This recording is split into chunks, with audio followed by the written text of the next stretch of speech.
Martial's agent speaks out about the rumours of Martial being kicked out of training and not reaching the levels. Are the media lying to Man United fans yet again? Who can we trust in the media after mixed stories coming out and then being proven wrong and proven right and proven wrong? Ratcliffe could be forced out by the Glazers after 18 months, as there is a rule that if the Glazers decide to sell up to another bidder in 18 months, they can. And Ratcliffe, adios.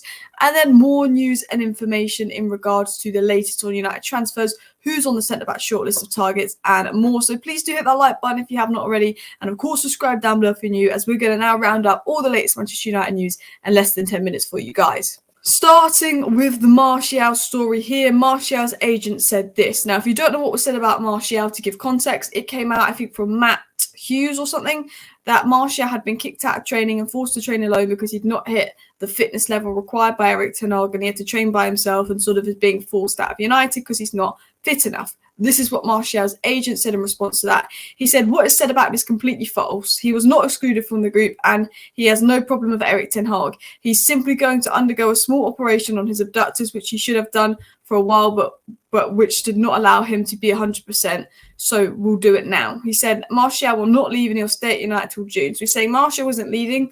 Martial's going to undergo a simple operation on his adductors, which he should have done a while ago, and that's why he's never been 100% because of this injury. Now, this is, I think, a good explanation.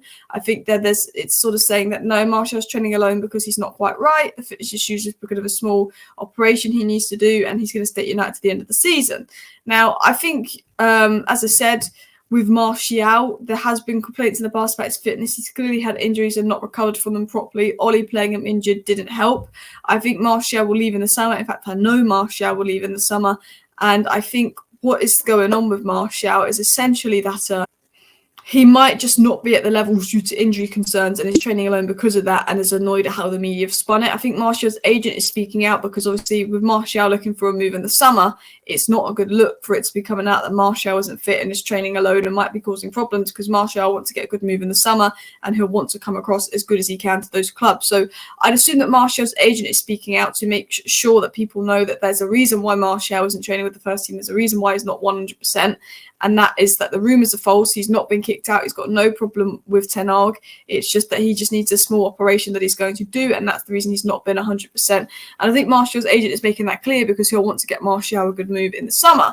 It was also said by Rob Dawson that Man United source has denied claims that Martial has been exiled from the first team squad by ten Hag in order to train alone. So despite 2 reports coming out that Martial had been exiled and training alone, that is not the case. That is not true. Ten Hag and Martial seem to get along, all of that as well. But the thing is, that makes me think, well, we had loads of reports coming out that Martial had been kicked out of training. Now we're getting loads of reports saying everything is fine. That does make me sit here and go, can we trust the media? Like, as Man United fans, can we trust the media? Because we've had a load of reports coming out yesterday that basically the Qatar bid was a lie and it was PR, this and that, and Qatar were using Man United as part of PR.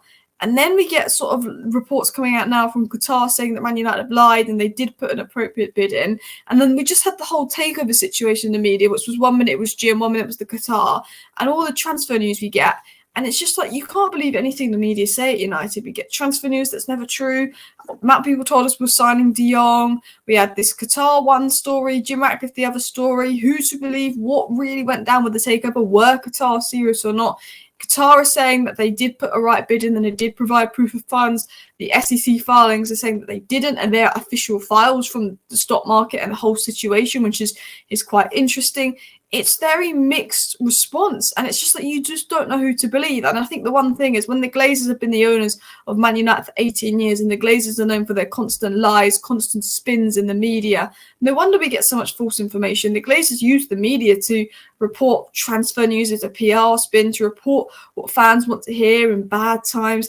The Glazers have used the media as a tool, and I think that's one reason why we can never believe the media. One, because if you write about Man United negatively, it gets clicks. If you write about Manchester United, it gets clicks, so people are just going to write shit about Man United for clicks. But 2, because the Glazers are big liars. Now, talking about the Glazers and talking about there's something going on, it was said this by The Sun. And this was the headline of this article by 90 Minutes, saying Glazer family can force Jim Ratcliffe to sell shares in future sale. And The Sun said this: once the first 18-month period is passed, the Glazers can sell United outright, forcing the Glazers to Ratcliffe to sell his shares.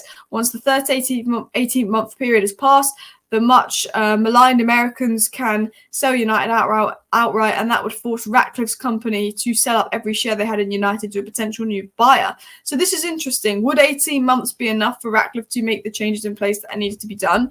Do the Glazers have a plan of bring Ratcliffe in for 18 months, get Ratcliffe to invest and do all the changes that need to be done on the footballing side of things, and then when we're better on the footballing side of things, we can sell the club for even more, and we sell the club in 18 months full sale and just completely use Ratcliffe to do the changes on the footballing side so we can get more money for the club in 18 months. Could that be the Glazers' tactic? Could it be that Ratcliffe just ends up buying the club in 18 months as well? And because at the end of the day, if they try and sell to someone and Ratcliffe matches that bid, Ratcliffe will get first priority over that. Could it be that actually Ratcliffe is here for 18 months and he's not going to get enough time to make the changes? Could it be that Ratcliffe is forced out? Could it? I don't know. It does feel like it wouldn't surprise me if the Glazers use Ratcliffe to get United back on track in these next 18 months by putting the right footballing operations in place so we start to look successful again on the pitch. Not that I think we can become a Champions League or Premier League winning side in 18 months, and then the better we are, the more the Glazers can sell, because there's an 18-month to 3-year period where the Glazers can sell United and force Ratcliffe out. So if the Glazers decide to sell Man United in 3 years and all of a sudden we're good again because Ratcliffe has made the changes on the footballing side that needed to be done, all of a sudden United could double in value and the Glazers could get a load of money from United and use Ratcliffe. The Glazers are the only real winners here. I mean, the most important thing is that Manchester United is successful on the pitch, but the full sale is what we want. If the Glazers selling up in 18 months to any random person means we get a full sale, good. But hopefully whoever ultimately becomes sole owner of Man United in the future but must have the footballing side of the club at heart, not the commercial side, because I'm fed up of Manchester United being used by people. The Glazers spent 30 million of our money just to pay off some lawyers. They use United expenses to pay for trips. I'm fed up of it. Continuing on to the transfer news, Fabrizio Romano said that Eric Maxim Choupo-Moting would be open to joining United this month. He has been the most heavily linked to United, and then it was also said by Sky Sports chef, who obviously went on Stretford Paddock, saying that Choupo-Moting is still a name that's flying around for Manchester United. He's available and only has 6 months left on his contract at United. United behind the scenes will probably just be looking at him and other strikers. That position seems to be an area that United are focusing their attention on. And he was saying that Manchester United have got their eyes on the loan market in the last 2 transfer windows. United have waited until deadline day to make signings, so you can't rule it out. So what he's saying is essentially Man United are looking in the loan market for a striker, but we know what Man United are like. They do everything last minute because they're unprepared, they're silly in the transfer window, and there might be a last-minute panic loan for a striker. I think Man United are just waiting to see if anyone gets an injury, if they sell anyone else, because I think Man United will think of every possible excuse not to buy someone, but if there is an injury that's picked up, they're like, oh crap, we're going to have to get a striker on deadline day. But, you know, we're okay now with that striker, but we might not be okay with that striker in 2 weeks. This is sort of United's mindset. I mean, we do need a striker, but I will say part of me always feels like we need a winger or midfielder more, so we actually provide service to our strikers before getting another striker in.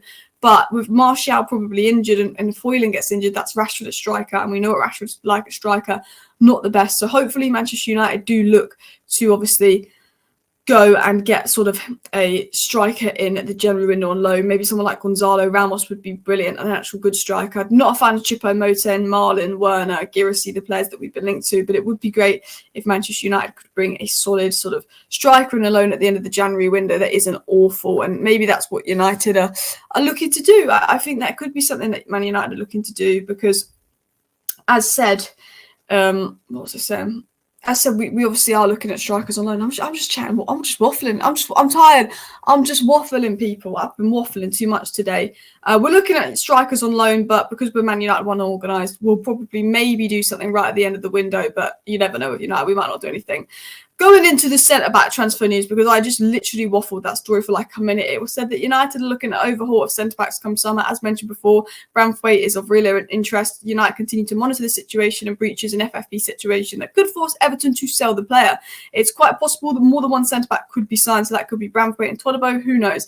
And then the United Mappeteer said more reports on this coming out. Lots of names have been mentioned, and you could see 3+ departures at centre-back for United and multiple ins, which could be Branthwaite, Todibo, Euro, and Anasio and Silva. There are a number of players under consideration. Man United have got about 10 centre-backs under consideration. They're probably going to bring in 2 if they have the funds to do so. It looks like United are looking at a massive centre-back clearance.